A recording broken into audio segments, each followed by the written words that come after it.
Welcome, ladies and gentlemen. I know Jake's not here, so you missed that big welcome by him. And if you heard Thursday's show, I don't even know if he gave a welcome. He gave us everything else but the welcome. It's Nelson Figueroa alongside my co-host over at Sports Nation Nightly on WPIX. I keep saying WPIX. It's Pix 11. I'm joined today by Marc Malusis. He's going to be helping me try to break down this recent series with the Pittsburgh Pirates and the state of events in Mets land, and of course, previewing the Subway Series coming up. I know you're all excited, but we got to talk about it anyway. So, of course, check us out on Twitter, social media, Instagram, Facebook. We've got everything everywhere. YouTube channel where you're going to see the video of this later on. Of course, subscribe, like, follow, comment. We read the comments. Jake cries himself to sleep some nights, so it's all good. Moose, say hello to the fans. What's going on, guys? Thanks for having me. How you doing, Figgy? All right? A little bit better than the Mets. Yeah, well, it's not hard to be a little bit better than the Mets. I think the rest of the National League East is doing a little bit better than the Mets as well. So, yeah, no, man, I'm doing very, very well. Another busy weekend, of course, after a busy week of doing the show. With you, and it's we've done a month, and they said it couldn't be done. Yeah, a month on Pix 11, new show every single night in New York. First time that's ever been done. You and I doing it, and we go back. Obviously, we've known each other a while to our days over at SNY, and now to be on and being able to talk sports, New York sports, on a daily basis, debate some topics, have a little bit of fun. It's absolutely great. Yeah, that's one of the best things is that, we have that history, and at the same time, we have a nice chemistry of having thick skin. We're New Yorkers, we talk it, we dish it, we take it. It's a great, I think it's a great pairing that works. And I've been so excited about it. I go home every day with a smile on my face. Like, we just did another show, and I can't wait to show you what happened, because there's always something that happens in every show that's great. I think you hit upon, we don't take ourselves too seriously, but we do have opinions and strong opinions on certain things. Yes. We come from different experiences within the industry. Obviously, you've been a former player and you're a broadcaster. You're all over the place here. Obviously, Pix and MLB Network, and have done a number of things over the course of your career. So have I. So, and I think we're true, genuine, never say anything that we don't believe. Right. And we're not going to give you kind of the repetitive, just kind of talking points when it comes to certain things. We come from different life experiences and bring that to the show as well. Yeah, and I think that's what the fans, they come back for, and they love to hear those opinions, and we're able to back it up. That's one thing I was told, and I was very gracious of my opportunity over at SNY, is if you watched me there, you knew I was a man of very strong opinions, and as long as I could back it up and I wasn't bashing someone just to bash them, and that as a former professional athlete, I've been on the other side of that. I've been bashed by people who have never played the game or have never, spent a day in my shoes. So I never wanted to be that guy, and I don't have to be. And I love, working alongside you. And every day we get to. Yeah, I get to be that guy. I know. Now you get to be that guy right on the air too. That's the best part. Exactly. So, speaking of bashing, we Jake went off and ranted about the Mets over the past week and everything that happened with the 6-game losing streak, being swept by the Braves, and everything just going wrong. Everything that could go wrong did go wrong for the New York Mets. And so now we sit here and trying to regroup and refocus, and you get the Pittsburgh Pirates next, the Central Division leading Pittsburgh Pirates. The series went probably as expected, right? No Pete Alsono. He's gone on the IL with the damaged ligaments in the wrist, the bruising. We got to wait and see when that goes down in a couple of weeks, just to see if he could start doing some baseball activity. A huge loss for the Mets in the middle of that lineup.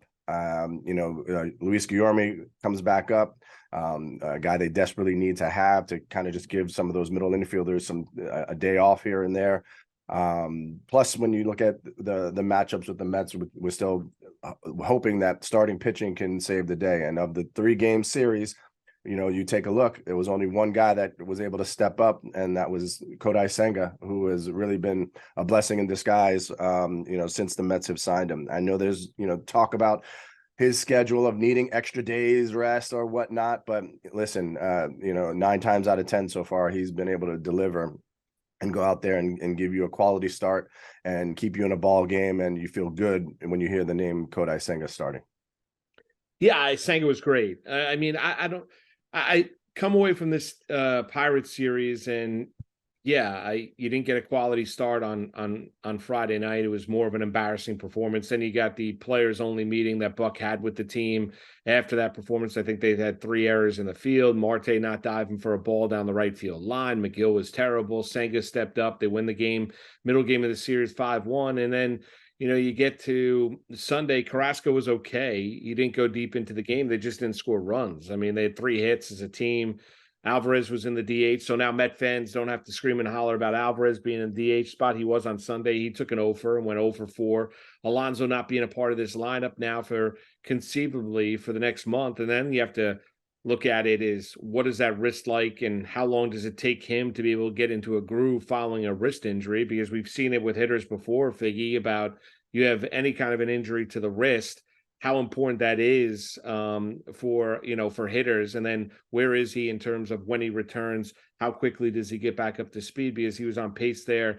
You and I were having the debate on Channel 11 where I thought he was going to lead the Major League Baseball in home runs this year. I no longer think that now with that injury, but it was another lost weekend. I mean, it is. And now you move forward to where it's a team that's 4 games under the 500 mark, and they're not playing particularly great brand of baseball. You have the interview that, was in the New York Post by Joel Sherman that had with Steve Cohen. You have Buck, who rhetoric down in Atlanta was terrible. He had players only meeting. So, and now you lose 2-3 to a Pirate team that surprised everybody throughout baseball about the way that the Pirates have been a better baseball team this year than the Mets. Think about that as we're sitting here middle part of the month of June. Yeah, and when you go through the names on that roster, and we love to do that, right? We talked about Tampa Bay and how well they were doing. You're like, oh, well, they're not really playing anybody. Their schedule's soft, blah, blah, blah.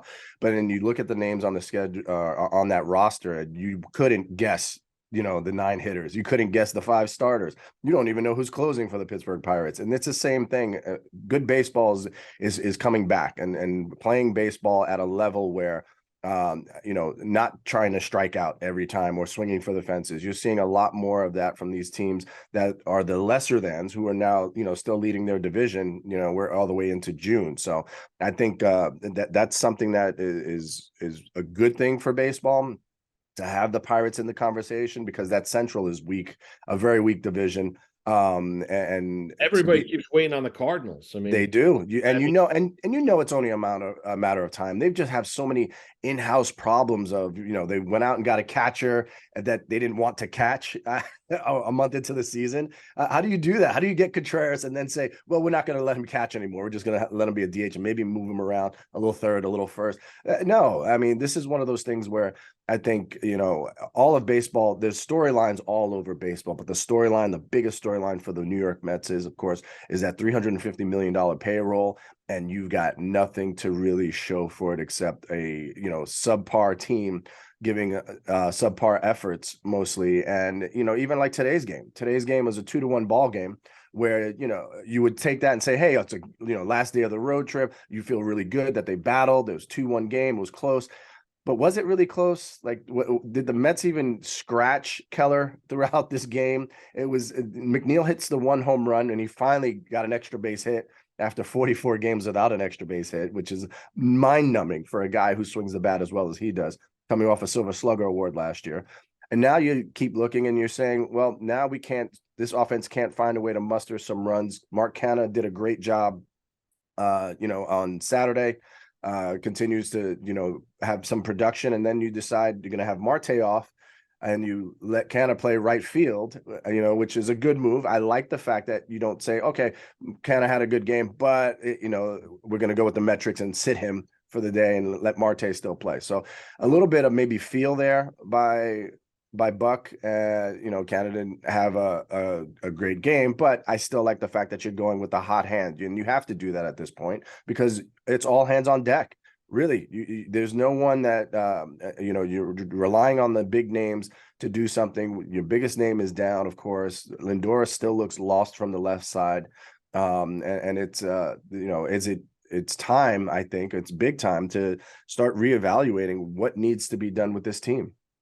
Well, yeah, I think we're there at that stage. I mean, they have an off day Monday, and then they begin a series, at home against the Yankees, who would love to browbeat them Tuesday and Wednesday night. But yeah, the Mets' problems, they run really really deep when you look at it. So the best position player on your team is not going to be there for the next 3 to 4 weeks. Oh yes, you're 4 games under 500. You're not getting quality starts from guys like Scherzer and Verlander consistently, right? Senga's a guy that needs considerable time. He's not going to pitch all that well on normal rest in Major League Baseball, given his experience coming over from Japan.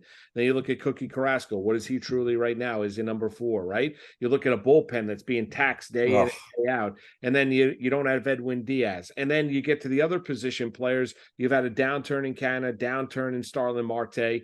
I like Brandon Nimmo as a player. You mentioned Francisco Lindor, who is not being given a day off. Buck's talking about the WBC and the fact that he ramped it up. That's why he's struggling. He's hitting 216 on the year. Mm. Some of the youngsters, Alvarez has been a stud offensively. Vientos has not. Brett Beatty has gone through some struggles here too. Jeff McNeil is not hitting over 300. So he's had a drop off in power, right? When he's trying to hit for power, the average dropped. Now the average dropped, then the power's still not there. So that's the problem you have. And then you have some role players on this team, like a Daniel Vogelback, that Met fans just love to destroy night in, night out. Like there are pervasive issues with this team that are problems and concerns that I don't know are easily rectifiable. It might be just a roster that was poorly constructed, given the fact that it was built around starting pitching.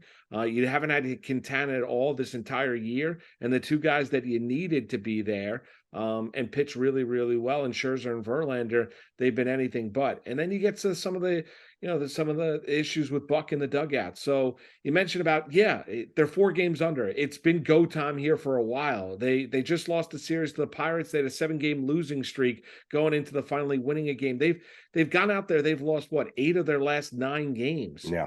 They're playing really bad baseball. I mean, that's really the problem. Then you get into the question of, okay, was last year a mirage and this is really what the team is? Is it a case of not having an understanding? Because you could talk about back of the baseball card all you want, Figgy, but this team, they're old in certain spots, and some guys look like they aged really, really quickly overnight. Yeah, that's one of the big things, right? So those guys that you were pleasant surprises last year, like the Mark Cannas of the world, Starling Marte, again, we were saying they have no chance to move on into the playoffs without a Starling Marte, and he even tried to play with the still hurt finger. But you could tell the difference with the team with just someone like him being out because of his speed, because of his defense, because of the way he could hit the ball, he could hit your home run, he could hit your line drive to right center field. This team used to do a lot of small ball, and they were very good at doing it. They were very good at hitting with runners in scoring position. They were very good at getting a guy over so that the next guy can drive him in somehow. But we're not seeing even close to that amount of I would say, contact and execution. It's a level of execution that has definitely fallen off. And so you always look around and say, well, what is it? Is it the coaching staff? Because the coaches are going to be the ones to go. It's not going to be the players, right? So you got to do something to shake it up. Remember, Chili Davis got fired. And Yeah. I said one of the things that's the hardest job to have in baseball is a hitting coach. How do you get blamed for a major league hitter not hitting when you're the hitting coach? All you're doing is literally feeding him BP and working on his swing and getting But him isn't to. it, but let me ask you this, but isn't it, and I've never been in the dugout like Mhm. that, right? So and you have. So, but isn't that a case of more of um a style that you want your hitters and approach up at the plate than anything else? That's one of the things that was trying to be evaluated. But if there is nobody that's sitting there as a major league hitting coach and saying, you know what I like? I like big swings and misses. I like going for the fences every single time. You have your guys in the middle of that lineup and guys that profile as home run hitters. That's maybe what you go with. And you eat those strikeouts. You're okay with those strikeouts as long as they can put up the production, the 30 home run type hitters. But baseball didn't used to be this way, where you didn't care about the strikeout. You wanted, one of the true 3 metrics. You wanted either a strikeout, a walk, or a home run, or extra base hit, something with power, something to the gaps. It's lost the feel. And what happened this year was, remember, they got rid of the shift. So getting rid of the shift should have led to the Mets' Making approach more last year. contact. Yeah, their approach last year of making more contact, and now no shift should work even better, but it's not. It's just you're not seeing that level of consistency And you don't have that feeling when these guys come up that, oh man, this is a guy who I know knows what he's doing with the bat, knows how to put the ball to the right side of the field, get this guy over, next guy, get him in, and they're not getting it done. I'd say one thing before we move forward, talking about like finally making some moves. Well, this bullpen we said was awful. And Steven Nogosek DFA'd, Tommy Hunter DFA'd. Like I said, Guillaume came back up. Tomas Nido has been outrighted, the AAA. So they're making some moves, but this is one of those things where it's not like a video game. Like you can't go and scrap it all and go pick up somebody else's bullpen or get the best guy from each bullpen that's out there and think it's going to solve your ills. You can't do that. So roster construction, and we had this talk, on our show, that part to blame when you look at the front office is, yeah, they spent money, but did they put themselves in a position to be successful? It was $43 million on a starting pitcher, where that is more than the Pittsburgh Pirates payroll, right? And you don't have the bullpen pieces in line. And the names that we heard leaving camp were not household names, were not guys that you had confidence in. When you had the back end being Ottavino, Robertson, and Diaz, you felt comfortable about that 7th, 8th, and 9th. But it was still, you didn't have a bridge guy. There wasn't a for sure bridge guy. And you were talking about if everybody was healthy and Verlander and, Quintana started in the big leagues with the team, then you're talking about either Peterson or McGill would have been that long man. And that was what they did. Instead of signing back Trevor Williams signed a nice contract for himself and he left. But you see how that bridge guy is such an important piece that can get you to those, instead of having to use guys like Robertson in the 7th inning when you need a stopper, and then you have no closer at the back end. You got to hope Ottavino is able to get those 3 outs. So there's so much to this roster construction that seems like it's like a game of Jenga, right? You move one piece and everything can come tumbling down. And when the starter doesn't give you at least 5, they're screwed for the next 3 games. But the question is now, what exactly you do to rectify it? I mean, you don't know exactly what you're going to get from Scherzer and Verlander. You've got Senga, you've got Carrasco. So then, how do you rectify it all? You're not wrong. Quality bullpen arms, teams aren't just going to hand them to you, right? So this has got to be something that, you need to address. You thought they were going to have to address it anyway because of the loss of Edwin Diaz in the WBC. But what does Billy Epler do now? And the other thing is, does this team deserve, or have they earned the right to be strengthened? No, that's played. And they play. Do you look at this team and think, yeah, you know what, we're a player or we're a couple relievers away from really figuring it out? I mean, they just lost the series on the road to the Pirates. They lost game 1 of that series 14-7. Now, I know Pittsburgh has been a surprise team. They got swept in Atlanta. They got swept by the Blue Jays. And all we hear about is, well, the games are close. Well, or the other team's playing, or they have to. Yeah, they're big leaguers too. All this nonsense that you get at times when you're thinking, well, Steve Cohen spent $354 million, and the Met fan wants, like, oh, people will get fired. Fire Billy Epler, fire Buck Showalter, everything. Here's my thing. Like, we were talking about the approach up at the plate, which I don't think anything's going to happen. And you heard that, I think Steve Cohen is going to let this season plays out. If he needs to make changes, I think he'll make them after this season, because I don't know if firing Buck Showalter, so to speak, and I don't think he deserves to get fired, even though I totally disagree with his rhetoric last week in Atlanta. I don't know exactly what's that going to do for this team. But in the here and now, you look at the Mets here moving forward is, they could be sitting there, come Thursday, 6 games under 500. I mean, that they're not trending in the right direction. They're trending in the wrong direction. And Figgy, this is a really important time, because over the course of the next, 3.5 weeks, they're going to have to win baseball games without their best player, and that being Pete Alonso.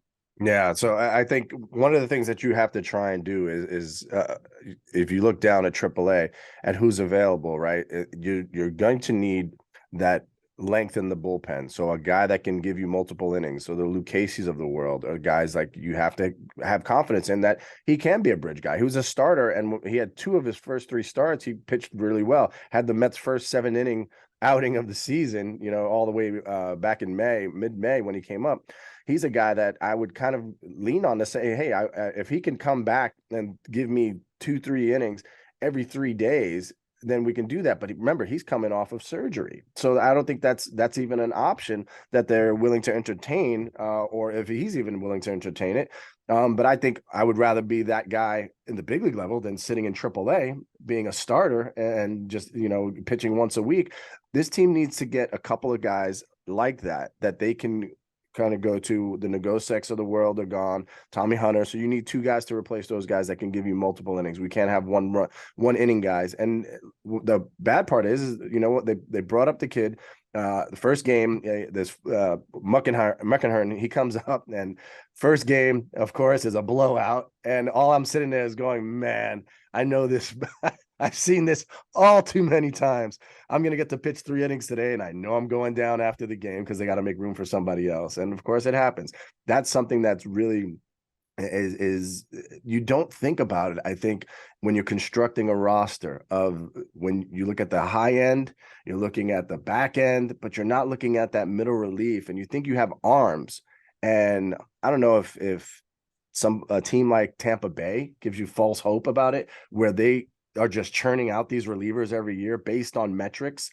You know what I mean? It's but everyone's chasing Tampa Bay, right? I mean, the Yankees have been chasing them. The Yankees want to tell you how smart they are. I mean, pat themselves on the back. They've been chasing Tampa and been chasing that ghost for like the last 7-8 years. So, yeah, Tampa. I don't know what Tampa's doing down there. I really don't. Like, it's amazing. It's amazing. They're able to pinpoint prospects from other organizations that aren't well thought of. They're able to make trades. Anytime Tampa's on the phone calling you, wanting to get players from your organization, I think you have to reassess what or how you as an organization feel about that player, because you might be missing something if Tampa, not saying that they're 100 for 100 and they miss on guys, but they've had some all-time great trades. But I can't tell you, like, I think that you got to, like Cohen's talked about, developing an organization top to bottom, where it's almost like a feeder system where, you have a healthy organization, from rookie ball, single A, double A, triple A, up to the major leagues. You're consistently developing, your scouting department's on point. You got to understand where this organization was starting from and where Cohen's taken over. Now, he's addressed some needs in free agency and spent a lot of money. You mentioned it. The payroll is over $350 million. With that come expectations to not just be a relevant team, but to potentially be a World Series team. It got me thinking, Figgy, like, here, you look at this, and this season's not over, nor am I going to hop on your podcast and the one that you do with Jake and tell you that the Mets season's over. I think they've got to show me something this year they haven't shown me just yet. But also it looks at last year. Like, last year was such a missed opportunity at the MLB trade deadline to go out and be super aggressive. And they decided not to, and kind of worked on the edges of this team. The Tyler Naquins of the world, the Daniel Vogelbacks, Darren Ruff, like those kind of guys, and not going for the jugular. A team that won 101 games, ended up, gagging away the National League East, but still had an opportunity to really do something special. I know at the end, Scherzer and DeGrom weren't 100% healthy, but the point still remains is, sometimes when, you look at teams, they'll say, oh, you know what, we'll just roll it back and we'll be exactly where we are. We'll replace DeGrom with Verlander. And I know Diaz's WBC injury changed a lot. Sometimes it just doesn't work that way, because now there's other issues on this team that I don't know if are really all that easily fixable. Like, I need to see the Starling Marte from last year. Like, Mark Canha's a nice role piece. He just is. I'm not leaning on him heavily if I'm the Mets. Nimmo's really good. Can be. McNeil obviously has been an all-star. Alonso out. Like, I think it's wonderful to now see what Francisco Alvarez is doing. I think he's going to be an absolute stud for the Mets 2 years to come, and providing the offense from that catcher's position, can obviously DH as well. I need to see more from Francisco Lindor. I really do. Can't hear about the defense, Figgy. Like, he's got to be, this team's got to show a little bit of life. Like, I agree with you about addressing the relievers. And they're going to need some relievers. They're going to also need a little bit more than just that to think that all of a sudden these issues are going to be rectified for the Mets. Yeah, but I think one of the things where Buck Showalter was talking about this series in Atlanta and still talking about this offense, you're seeing them put up runs, even the 14-7 game, right? Even though they mailed it in, they were way down 14-2, whatever it is early. They score 7 runs. 7 runs are still 7 runs. You look at 5 runs the next game. So that's 12 runs they scored in 2 games. I mean, a week ago, we would have been screaming, oh my God, the offense is figuring it out. Then they come out today and they lay an egg and they only get the 1 run on 3 hits. So it's such a it just falls off so quick.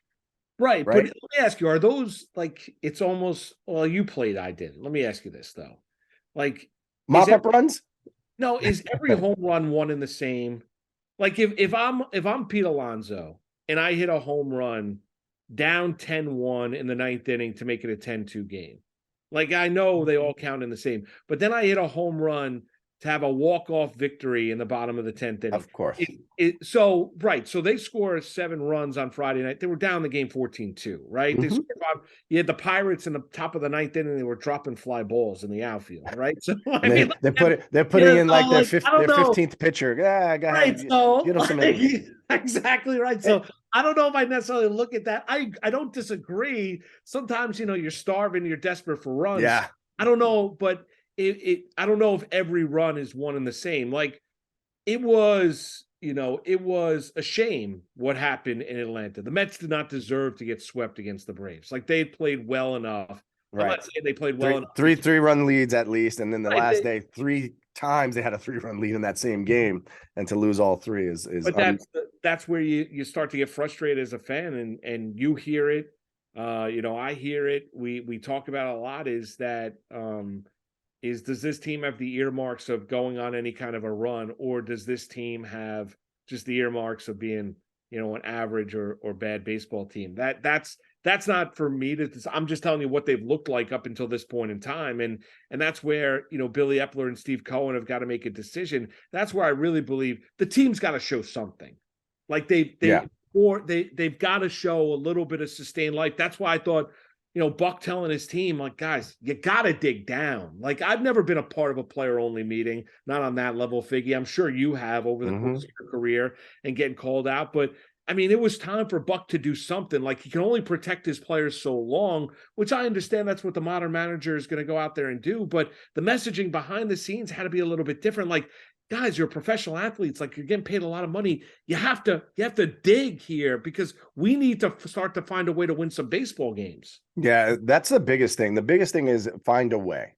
It's not, put more pressure on them or what's expected of them. They know what's expected of them. These guys, I don't think there's really many ball players. I mean, I have played with a few that, they got their big contract and it didn't matter to them one way or the other because they were just so used to losing. I played with some really some teams that were in some losing streaks for years and years. And even the Pirates, when I played with the Pirates, they were the lovable losers of the league. They, in fact, had a bobblehead day of it was Charlie Brown in the yellow and black because they were just used to losing. They hadn't had a winning season in 10 years, but the fans still came out every game and the fans still supported this team because even each victory was a little victory in itself. I went to a game and they won. Maybe I was the reason why they won. So fans are really cool that way. Right now, what you're looking at is just there's no one way to fix it. There's no one person that can save them from this. You tried to bring up the youth movement. Did they, put them all in there and say, we're going to ride with those guys? Not necessarily, right? Beatty was in and out of the lineup early on. Alvarez was only thrusted into the lineup because of injuries.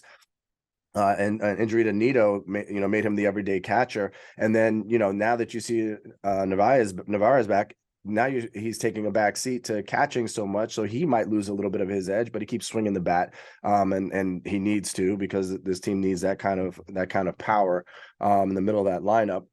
So when you talk about Vientos, like this kid still, he goes down to AAA and he's a 25 home run hitter, last 3 seasons, and he looks good. Then he comes up here and he's just not getting the reps to where things start to slow down and things start to be a little bit more like, I can do this. I've done this. And every swing feels like, man, this might be the last swing I take. I might have to go down. So there's so many like little things that are just adding up and they're coming to a head that you have that meeting and the manager sits up there and says, if anybody has any ideas, give me something, because Buck has been in the game longer than all those guys put together.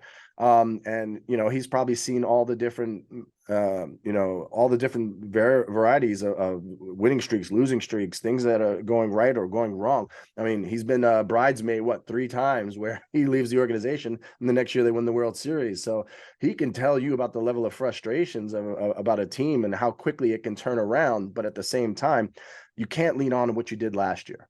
You can't. There's no. It's the same team, but it's not. You know what I mean? No, you can't. You definitely can't lean on what you went on a year ago, and I think that's what the most frustrating thing is watching this team this year is. Think I came into the year, I thought the Mets were legit World Series contenders. Like I really did. Verlander coming off the Cy Young performance a year ago with the Houston Astros.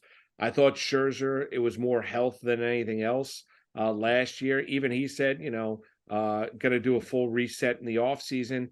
And honestly, I thought Lindor had gotten over the New York issue.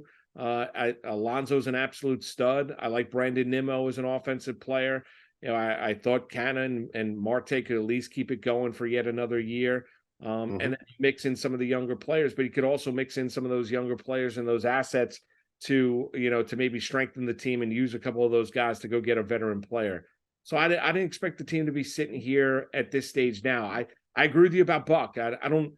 I understand why he's getting the heat that he's getting. I don't think it's necessarily his fault, but like this better than anybody, you can't fire all the players. So there comes a point where you say, all right, well, that's fine. And I don't think he's going to lose his job, nor does he deserve to lose his job at this stage.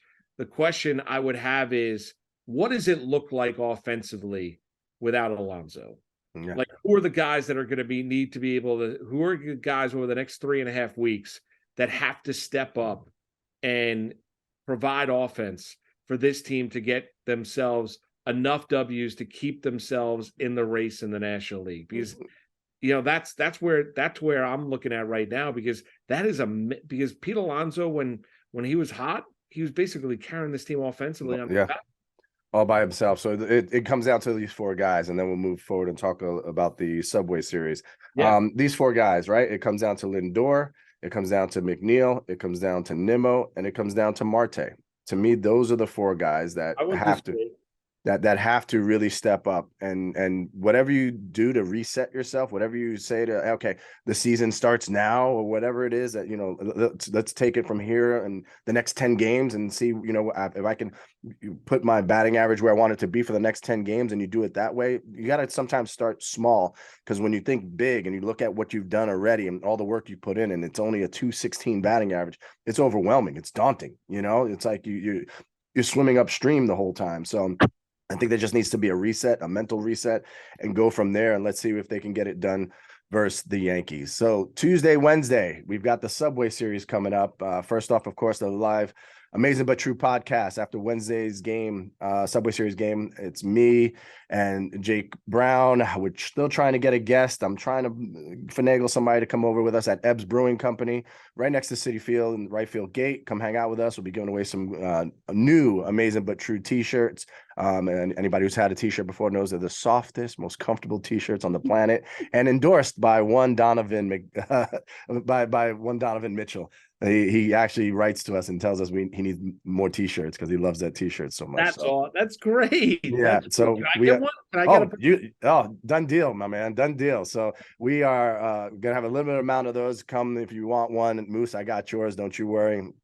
All right, so the Subway Series, it's already lost its luster for me.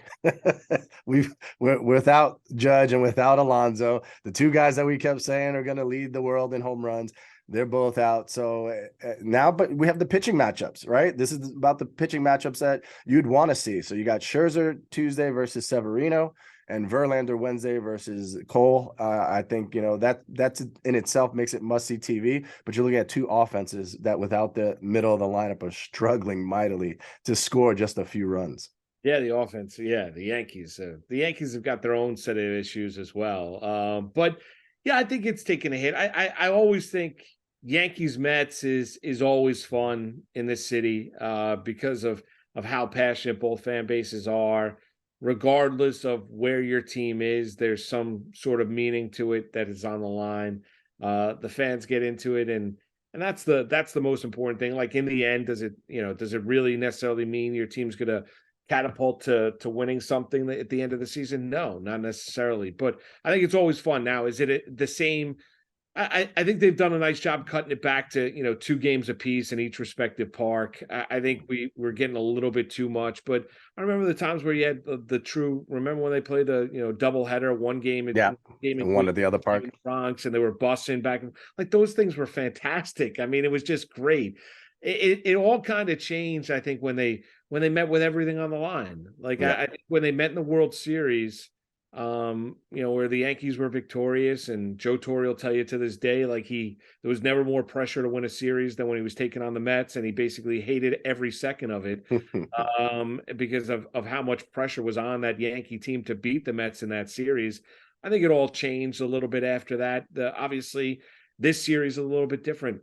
I mean, when you have the two faces of each respective team not being a part of it, and Alonso out for the Mets and Judge out for the Yankees, that hurts, because I think there's no doubt those guys are right now the two faces of both franchises. Yeah, it's still, they're gonna give it all they got, and you talk about bragging rights. It's 4 games on the course of the season, but at the same time, you want to defend home court. So Citi Field, those fans are gonna want to see the Yankees lose in their ballpark. The Yankee fans are gonna, want to come out and invade Citi Field and see what a real ballpark is like. That's what I like to tell everybody.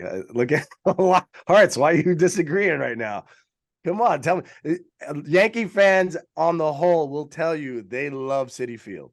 I'm not going to disagree. The food at Citi Field is pretty top notch. I think the sight lines are a little bit nicer at Citi Field. It's a little smaller, but there's something a little more majestic about Yankee Stadium. It's a big time feel for a ballpark. Citi Field just feels like a neighborhood ballpark, but I mean, nothing will be like the old Yankee Stadium, and right. Citi Field is beyond an improvement from Shea Stadium. So hey, you leaving my dump alone. Exactly. You said it. You called it a dump.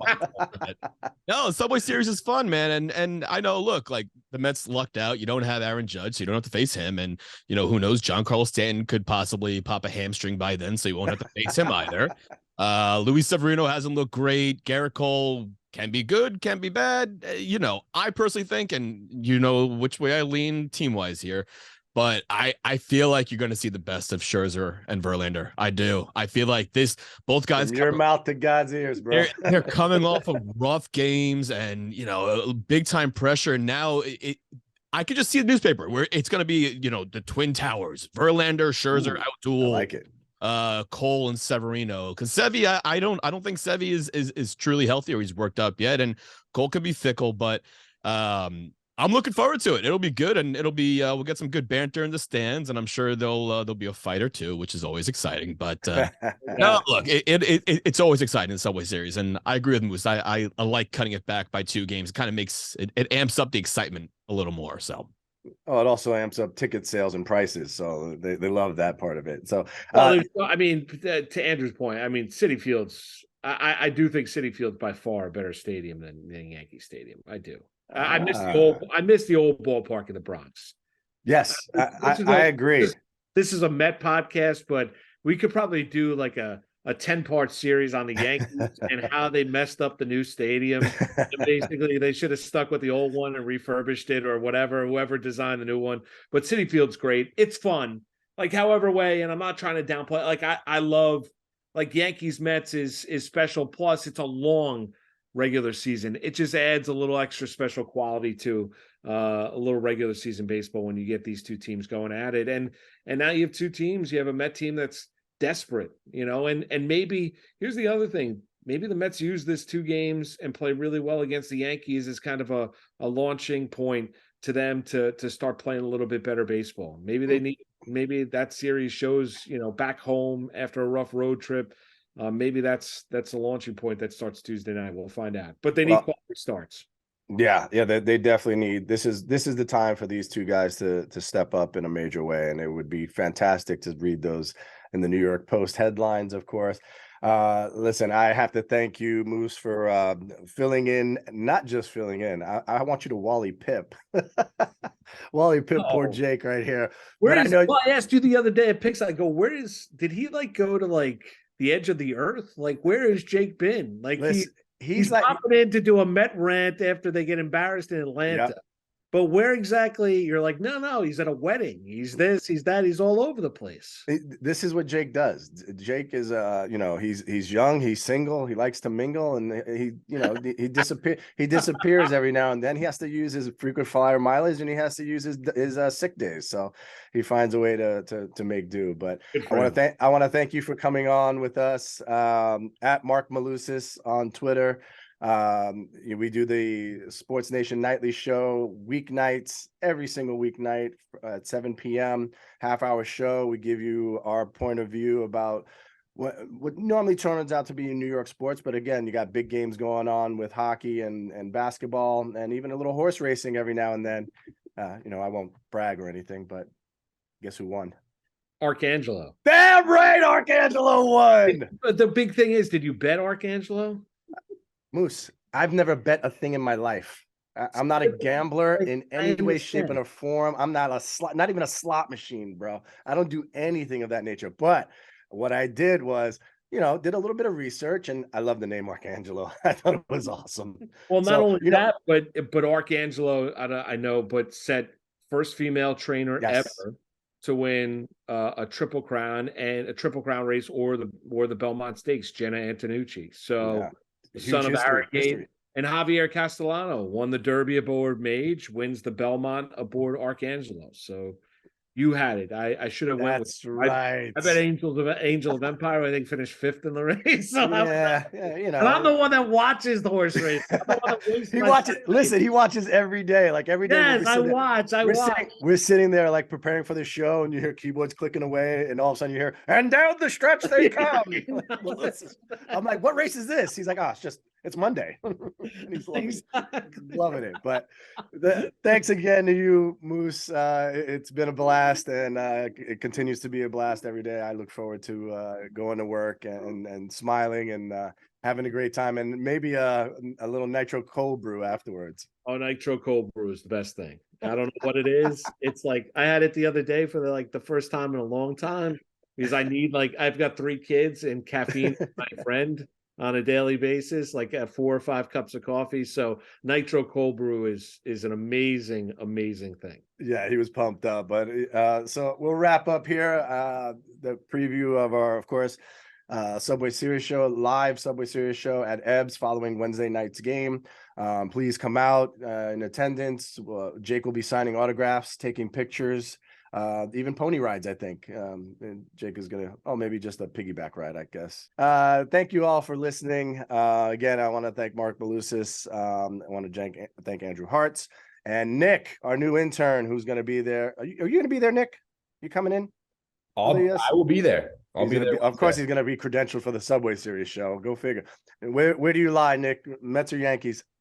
Mets, diehard Mets fan all my life. Nice. I like it. So we'll have to have you and Andrew Hart's arm wrestles, who buys the first round of beers. Anyway, for Jake Brown, I'm Nelson Figueroa, Marc Malusis, and all the rest of our cast of 1,000. Thank you guys for listening. This has been amazing but true, and we'll talk to you soon. And as always, let's go Mets.